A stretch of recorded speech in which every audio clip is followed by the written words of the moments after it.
Fala galera que já é inscrita no Pautas e Táticas, ou você que vai se inscrever assim que o vídeo acabar.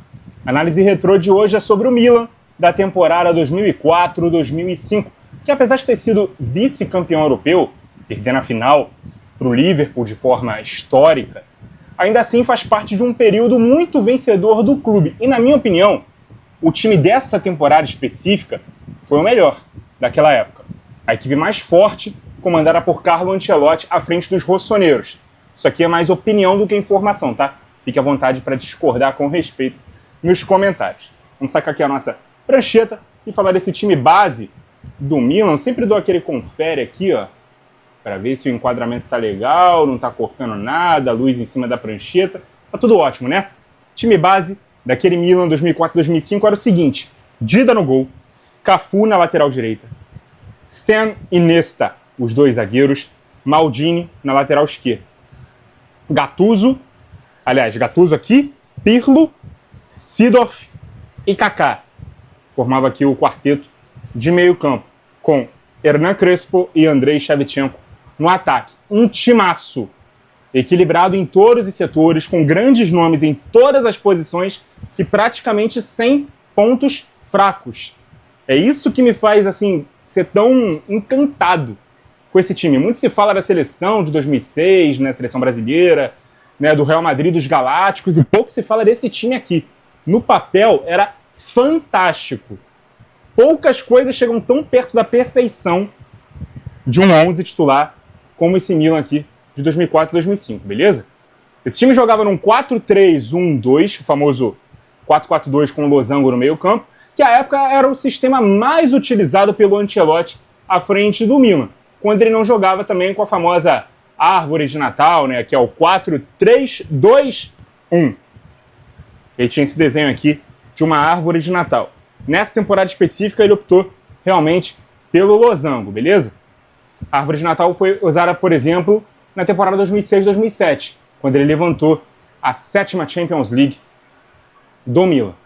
A linha defensiva tinha claramente uma tendência maior a dar liberdade para o Cafu, do lado direito, né? O uso do Maldini ainda na lateral esquerda, mesmo numa idade já mais avançada, além de dar equilíbrio à primeira linha, né, que tinha um ex-jogador da posição, que anos antes já tinha migrado para a posição de zagueiro, também foi forçada pela inserção do grande defensor holandês Jaap Stam, que tinha chegado ali para o clube recentemente, grande nome do Manchester United, grandalhão, 1,90 de altura, tinha jogado no futebol italiano pela Lazio, 3 temporadas ele jogou lá na equipe romanista, e chegou com grande expectativa assim, para formar uma dupla de zaga de altíssimo nível ao lado do Alessandro Nesta, que na prática acabou se convertendo num trio. O Nesta mais à direita, sendo o jogador mais técnico e elegante aqui dessa trinca, o Stan centralizado como um último homem, ele que é o mais rígido, até mais violento de vez em quando, fazendo sempre o que era preciso para conseguir parar as jogadas como o último homem, muitas vezes apelando até para faltas. E o Maldini sendo esse lateral base, né, funcionando ali quase como um terceiro zagueiro pela esquerda. Ele que também conduzia muito bem a bola para o ataque, não só com passes, mas correndo com ela com muita qualidade. Para quem não sabe, o Maldini, apesar de ser lateral esquerdo de origem, é destro, mas também poderia usar a perna esquerda com maestria, tanto para executar um desarme quanto para fazer incursões defensivas, beleza? Então, além de ser um defensor completo, jogando tanto como lateral quanto como zagueiro, ele também tinha as duas pernas como dominantes. Falando agora aqui um pouco dos 3 volantes que eram muito diferentes entre si. Centralizado e mais recuado estava o Andrea Pirlo, que era um ex-camisa 10 de origem e que é o maior dos exemplos quando falamos da posição de regista, um meio armador que trabalhava por trás dos outros meio-campistas, abastecendo o time com passes, numa zona do campo onde os jogadores que menos contribuíam defensivamente do lado adversário frequentavam. Portanto, os registas, como o Pirlo, eles tinham mais liberdade para poder transitar e construir as jogadas com uma marcação mais frouxa. O Pirlo ele era um especialista em lançamentos longos, em bolas paradas, em cobranças de falta diretas, em escanteios. Ele era um primor de qualidade. Parecia que ele não suava, não corria, só fazia a bola correr. Claro que ele corria, marcava muito também. Mas, assim, é aquele famoso jogador que joga de terno, sabe? né? Era muito mais elegante, clássico, estava sempre com a cabeça erguida para poder armar o time desde trás. O contraponto do Pirlo era o Gattuso, que era um volante de contenção, que jogava mais à direita. Em times normais, o Gattuso seria o primeiro volante, o Pirlo o segundo. Nesse time aqui, o Gattuso era o vértice direito do meio-campo, o Pirlo, esse regista, esse primeiro homem do meio-campo, beleza? O Gattuso tinha por missão dar o primeiro bote no portador da bola, ou mesmo não deixar que uma marcação vindo de frente chegasse até o Pirlo. No sistema Árvore de Natal, eu sempre fiz o paralelo com as defesas do futebol americano protegendo o quarterback. Porque aqui a gente tinha 3 volantes e 2 meias aqui, então era quase que como esses 2 volantes, eles fizessem a proteção desse jogador, que assim como o quarterback, você que gosta aí de NFL, de futebol americano, né, o quarterback recebe a bola e tem a missão, né, a função de fazer os lançamentos mais longos para os jogadores correrem. E aí, a defesa do time que tem a bola, né, do time do quarterback, ele impede a marcação do adversário de tentar chegar até ele. Mais ou menos isso o Gattuso fazia. Ele marcava uma eventual investida defensiva do adversário para cima do Pirlo quando ele tinha a bola. Então ele impedia que a marcação chegasse de frente até o Pirlo, beleza? Então, o Gattuso, ele era muito mais esse volante mais mordedor, mais marcador, e numa variação ofensiva, enquanto o Cafu subia pela direita, o Seedorf abria pela esquerda, ele que era o vértice esquerdo do meio-campo. Então era ele que tinha por missão aqui ocupar esse corredor. Claro que naquela época não se tinha tanto ali o conceito de amplitude, simetria tática, jogo posicional, não era isso. Mas se o Cafu era responsável por fazer essa função e o Maldini ficava mais preso pelo lado esquerdo, era o Seedorf quem saía daqui. Então o Pirlo e o Gattuso muitas vezes alinhavam, como uma dupla de volantes. Na seleção italiana da Copa de 2006, o time jogava no 4-4-2 com Gattuso e Pirlo, sendo ali os 2 volantes na frente da zaga. E aí nessa variação eles podiam fazer isso. E aí o Seedorf é quem ficava responsável ali, né, por fazer esse corredor aberto pela esquerda. E aí o Seedorf, né, meia holandês, de muita força física, de muita resistência para fazer esses trabalhos de avanço e recomposição, elegância nos passes. O Seedorf não se destacava por ser rápido, mas sim por proteger muito bem a bola, ter muita visão de jogo e o timing certo para fazer a bola correr. Então ele fazia muito bem esse papel aqui, ó. Tanto por dentro, como esse vértice esquerdo, um segundo volante, um meio armador, mais pelo lado esquerdo aqui, esse vértice esquerdo do meio campo, quanto aberto, ocupando esse corredor nessa variação, beleza?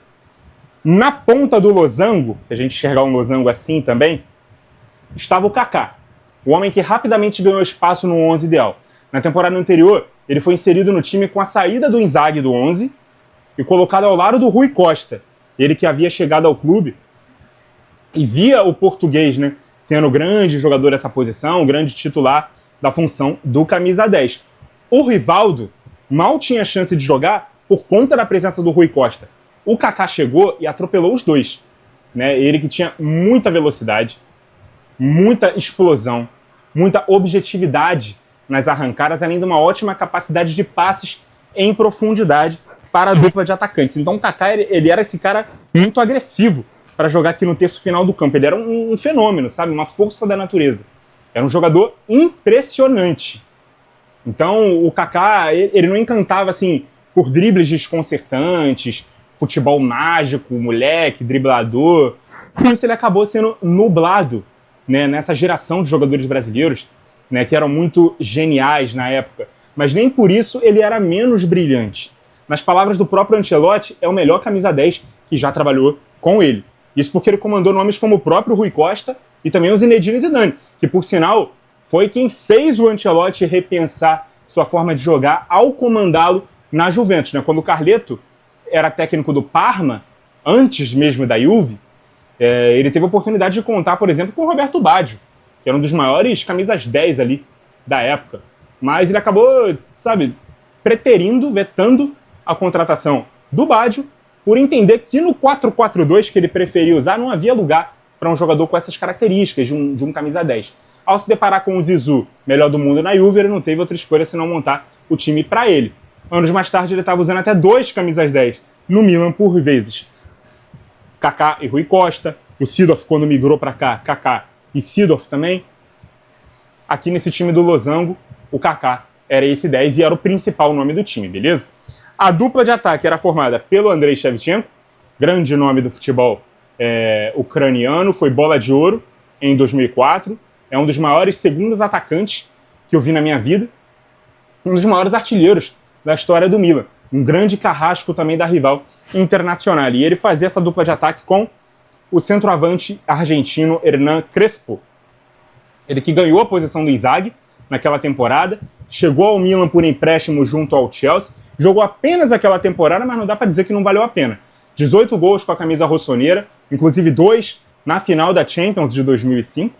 O Crespo já tinha jogado em outros 3 clubes italianos, o Parma, a Lazio e a própria Internacional. Depois ele ainda voltou para a Inter, voltou ao Parma, jogou também em algum outro clube italiano que agora não me recordo, mas o Crespo também era excepcional jogador, um grande atacante. Essa dupla de ataque aqui era um inferno para as marcações adversárias.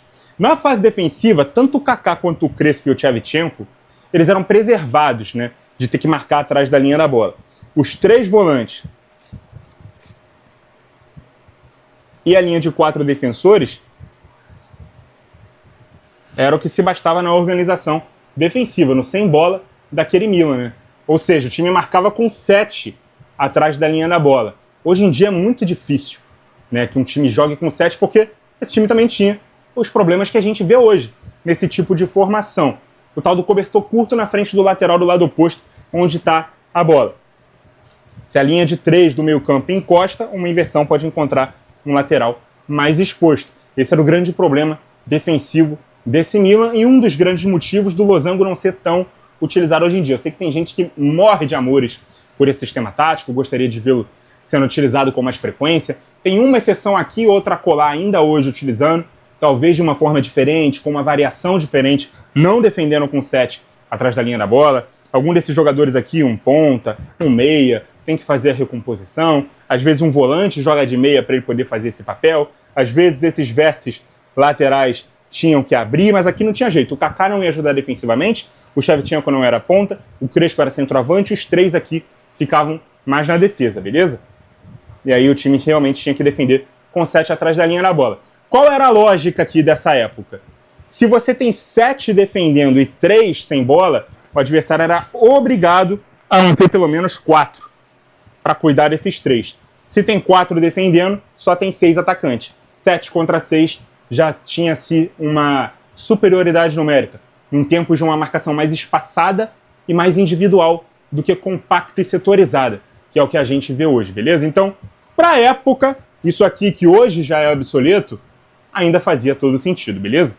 A campanha do Milan na Champions 2004-2005 foi a seguinte: o time liderou o grupo F, que tinha o Barcelona, quem ele venceu por 1-0 em casa e perdeu por 2-1 fora, o Shakhtar Donetsk, que foi derrotado pelos rossoneiros por 4-0 na Itália e 1-0 na Ucrânia, e o Lanterna Celtic da Escócia, que recebeu o Milan em casa, empatou por 0-0 e na sua visita ao San Siro saiu derrotado por 3-1. Nas oitavas, o Manchester United perdeu as 2 para o Milan por 1-0. Nas quartas, a rival Internazionale perdeu por 2-0 e 3-0. Nas semis, o PSV Eindhoven acabou eliminada pelo critério do gol fora de casa, já que perdeu por 2-0 em Milão e venceu por 3-1 no Philips Stadium. Então, 3-3 no agregado, o golzinho que o Milan marcou na Holanda acabou classificando para a grande decisão no estádio de Atatürk, em Istambul, na Turquia. O adversário foi o Liverpool de Rafa Benítez, Gerrard, Xabi Alonso e companhia. Tem análise sobre esse Liverpool aqui no canal também. E depois do Milan abrir 3-0 com gols do Maldini, com 1 minuto de jogo, e 2 do Crespo, né, aos 39 e aos 44 do primeiro tempo, o Liverpool empatou na etapa final com gols aos 54, 56 e 60. Ou seja, dos 9 aos 13 do segundo tempo, toda a gigante vantagem construída pelos italianos derreteu. O jogo foi para a prorrogação e, posteriormente, pênalti. O lateral esquerdo brasileiro Serginho, que é outro também que é excelente, infelizmente não jogou tanto na seleção, em um dado momento ele pediu para não jogar mais pela seleção brasileira, fazia parte desse elenco, era um excelente jogador, mas acabou desperdiçando sua cobrança. Além dele, o Pirlo e o Shevchenko também acabaram perdendo suas cobranças de pênalti, e o Liverpool, que só perdeu uma, acabou se sagrando campeão por 3-2. Essa base de elenco do Milan já havia sido campeã europeia na temporada 2002-2003 sobre a Juventus na decisão e já havia sofrido uma virada incrível na temporada seguinte, 2003-2004, anterior a essa, que foi em frente ao La Coruña, da Espanha, nas quartas de final. O 4-1 da ida foi revertido para 4-0 na volta, e um cenário muito parecido voltava a acontecer depois de sua segunda final em 3 anos. 2 anos depois veio a redenção, com a revanche, exatamente diante do Liverpool na final, e o título veio com a vitória por 2-0 do rubro-negro em Milão. Foram 3 finais europeias em 5 anos, 2 títulos, e foi justamente o time que não venceu que era na prática o mais encantador. Caprichos do futebol, que deixam na nossa memória não um time que vence no fim das contas, mas aquele que joga mais bola. Esse foi o caso do Milan de 2005. Muito obrigado a você que acompanhou o vídeo até aqui. Continue ligado no Pautas e Táticas. E até a próxima!